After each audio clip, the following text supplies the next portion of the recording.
Bet mes gaminsime lietuvišką silkę pataluose. Kelkitės. Broniau, Broniau, kuku. Alio, Broniau. Eikit. Kodėl? Užklokit mane košės savo silkėm.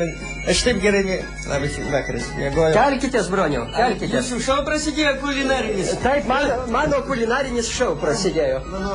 Apie ką šįkart valgom? Silkė pataluose. Eina savo, kaip žydai. Kaip žydai. Kaip rusai. Iški padėsiu galvą jums. Gal užteks mėgoti, Broniau, gal šiek tiek padirbėkime. Iš tiesų, gal laikas būtų. Sveiki atvykę į Broniaus ir Česlovo kulinarinį šou. Šiandien kalbėsime apie silkę putkose. Pataluose. Turime silkutę. Ko jums, Broniau, jį atsiduoda? Tokit pakvietint. Putka.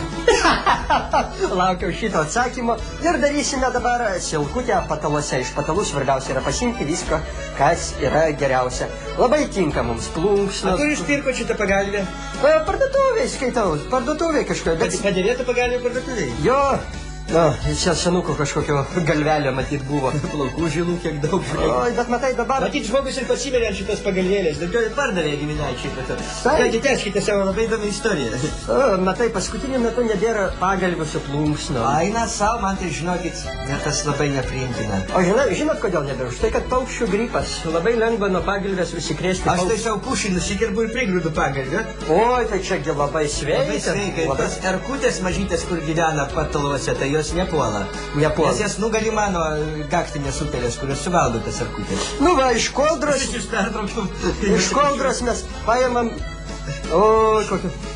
Nu va, paėmam iš koldros mes irgi pukų ir gedam, nu va, jau mūsų... Va, kaip dailiai gaunasi jau seilė varva. Seilė varva. Nu ir va, mes turime silkę pataluose, uodega va matosi. Nu ir ką, siūlyčiau jums paskanauti, pakapštavoti. Valgykit kaip žydai.